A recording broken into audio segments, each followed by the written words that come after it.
ይስጥልኝ እንደምንውላችኋል። ግንቦት 3 2018 ዓመተ ምህረት ለሰዓቱ የተመረጡ ዓለም አቀፍ አጫጭር ዜናዎችን ይዤ ቀርቤያለሁ። አብራችሁን ቆዩም።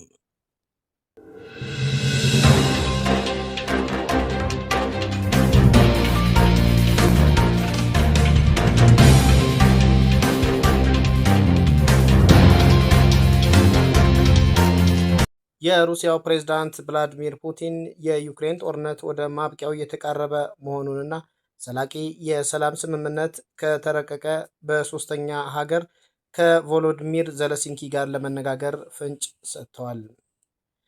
ኢራን ከአሜሪካ የቀረበላትን የሰላም ጥያቄ እየመረመረች መሆኑን ገልጻለች። ይሁን እንጂ የኒውክሌር ድርድር ስኬታማ ሊሆን የሚችለው የተጣሉባት ማዕቀቦች ሲነሱ ብቻ እንደሆነም አስታውቃለች። የአሜሪካው ፕሬዝዳንት ዶናልድ ትራምፕ በሆርሙዝ ወሽመጥ ላይ መርከቦችን አጅቦ የማውጣት ዘመቻ ለጊዜው እንዲቆም ትዕዛዝም አስተላልፈዋል። የአፍሪካ ህብረት ኮሚሽን ሊቀመንበር ሙሐመድ አሊ ዩሱፍ የሴቶችን መብት የሚደግፉ የህግ ማዕቀፎች እንደ ማቶ ፕሮቶኮል ወደ ተግባር እንዲገቡ ጥሪ አቅርበዋል።